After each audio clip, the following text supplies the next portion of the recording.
What's up, y'all? Welcome back to Dolphins Daily, your daily dose of Dolphins content with your boy, Chris Kane. Let's talk some Dolphins. So, we've talked a lot about backup quarterbacks because we know Tua has been injury prone, and we've gone from the draft to Mariota, bunch of other people. There was an article today about should the Dolphins sign famous Jameis Winston. Now, I'm sure some of y'all have already X'd out this video and just moved on with your day. You ain't got no time for Jameis. He's part of the 30-30 club. Only person, he's like Shohei, but like not good. I know some of y'all not here for it.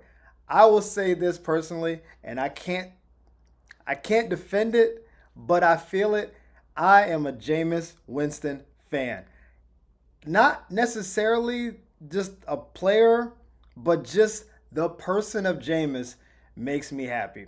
Him doing all this, his ridiculous sayings, him outright lying in post game conferences sometimes, fantastic. Occasionally throwing for 400 yards, also great. Will he give you 6 picks? Yeah, it's part of the experience. It is a roller coaster.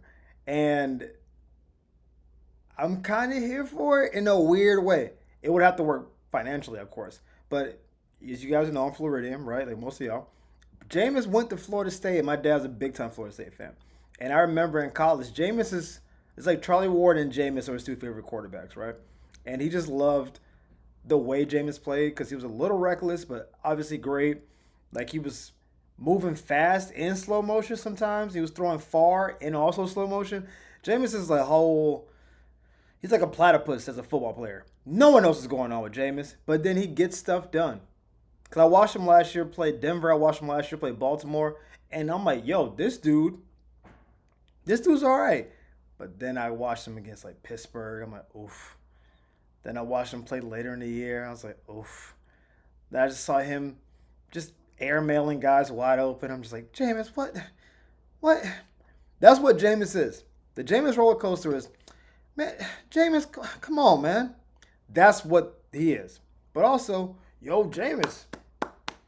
And so you get a little bit of both. Like the upside is kind of what Joe Flacco was at the end of, I guess now 2 years ago, where Joe Flacco came in and was just slinging. People don't talk about the number of picks he threw. He was throwing on average a two-piece a game, but that boy was giving you 353 tubs. And so you will look at him, and he got to the playoffs. And then in the playoffs, what do you do? Immediately start throwing picks. Immediately back on his pick game. Just completely threw his team out of the game. People said they played the Texans. It's like, what happened, Joe? I was myself. I did what I do, baby. I go out there and let that boy fly. Jameis is a worse version of what the best version of Flacco is. But this current iteration of both of them, they just go back there and let it go. Big dudes, big arms. They don't see a window on the field they can't try to thread. And 50-50, going to be a pick.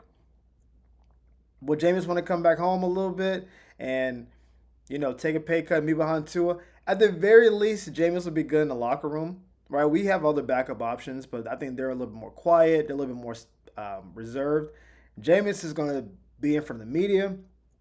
He's going to have shenanigans. It's going to be a social media situation, which is always good to promote the team. I think there's a lot of benefits to having a Jameis. And I think Mike McDaniel can maybe like harness the best of Jameis, the way Sean Payton did at one point years ago. I think there's value to it. I know a lot of y'all are not here for it. I am here for the Jameis. I know I generally don't like bad players. I don't like mistake-prone players. I don't know. I don't know if it's the cornrows. I don't know if it's the finger eating. I don't know if it's his interviews. My favorite, this is a random Jameis story, but I'm just going to keep going. My favorite Jameis story is when he was talking about, I think they were in the championship game or the semifinal. And he was talking about what he said to the team. He was like, I said, are you strong? And they said, yeah. He said, if you strong, then I'm strong. Then we strong then. You can go YouTube this clip. It is absolutely fantastic. It is 100% him lying. No way he said that. But it was great. And I think the whole Jameis experience overall is great. So I'm here for it. More topics. we talked about DBs earlier, and I mentioned when you get a veteran DB, I'm generally a fan because DB is a position that you have to have a short term memory. You have to kind of see tendencies. I like DBs that are a little bit feistier, which is why I like Jair Alexander. And then today, Philadelphia let go of Big Play Slay, who has been a dude for years. 6-time Pro Bowler, played for Detroit, played for Philadelphia, multiple time champion now. I'm a Darius Slay fan. Darius Slay fan.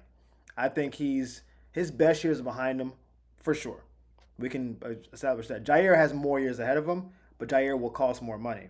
Darius Slay, I think, is not what he used to be. He is probably not top 10 anymore. At best, he's number 10. But I think he's between 11 and 20. You know, you have a dude that's going to fight. He's got good ball skills. He's a winner. He's been around. He's actually been decently durable at DB, even though he's gotten older. I'm a Darius Slay fan. So if there's any possibility of getting Darius Slay, I'm here for it. The question for veteran DBs is always injury history, price. Darius has been pretty solid the last couple of years injury wise. I'm sure he's played with some nicks and bruises, whatever. He's seen to be a leader, not a locker room cancer. He's gotten paid a lot of money. And so I don't know if he's thinking, I got one more bag to get. Can Miami be that bag? I don't know. If he's willing to not go for that, because I think Jair is going to want probably not PS2 money, but not far from it. Like he's going to want whatever Stingley's contract is going to be, he's going to want that kind of money. I think Darius will be somewhere in that 12 to $15 million range. I think if you can get him like a 2 or 3 year extension, I think you can make that happen. And I think his money well spent. We spent $8 million on Kendall Fuller, and he gave us absolutely nothing on that return. Nothing. So if we pay 12 to 15 for Darius Slay, I think it's money well spent. He's always been at the very least solid. He's never been bad. He's been great at times, and I'm a fan. I like the way he plays. I think it's tenacious. I think you again pair him up with Ramsey. You have two veteran dudes who you know can get it done.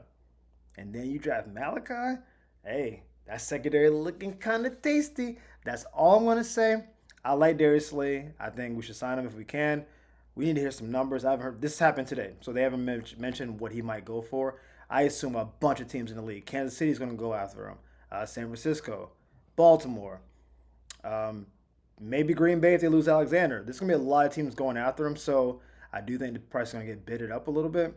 So you kind of hope that maybe there's some relationships on Miami that might pull him in. But if it's a money grab, then I mean Washington needs a cornerback, and I mean they have all the money in the world. So if it comes down to money, there are teams that can outbid us. So we'll see what happens.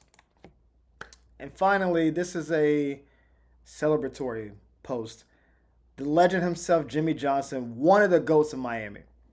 Like, he's not Pat Riley, but he's not far. Jimmy Johnson's a dude down here. From the Hurricanes to the Dolphins, Jimmy Johnson's name is synonymous with Miami. He's been great. I know he coached the Cowboys at one point. Nobody cares about the Cowboys. Jimmy's a dude, and he finally retired today after 31 years on TV. He's calling it a day. I don't believe he'll be public again. I do think he's like done. I think he's going to be on his boat, on the dock, drinking and chilling. I think Jimmy's out of here. He's had an unbelievable career.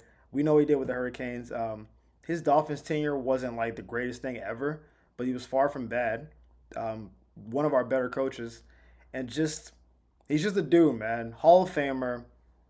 What more can you say about him, right? So he did have a little quote to give about the Dolphins' time when he was here, and he said, "Those are some good years with the Dolphins, and I couldn't be prouder of drafting a couple of guys who I end up presenting into the Hall of Fame."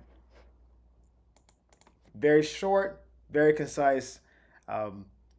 Jimmy's one of those guys that we want to appreciate now because we don't want to like appreciate everyone posthumously, right? He's here now, still a public figure. He's had an amazing football legacy, amazing football career. What an honor to be part of his story. I know we're not like the Hurricane part, which is probably the most significant part of his story. Well, I didn't say that. Maybe the Cowboys.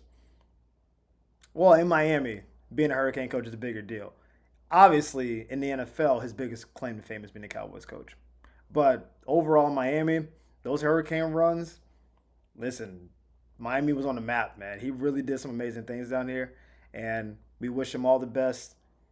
Coach Jimmy, thank you for everything you did. We appreciate your time. Uh, go retire, man. Go live the best life. You earned it, right? And for all of you, thank you for tuning in to Dolphins Daily. We appreciate all the love and support. You guys have been killing it with the support. We love everything you're doing. We'll see you guys next time on Dolphins Daily. Peace.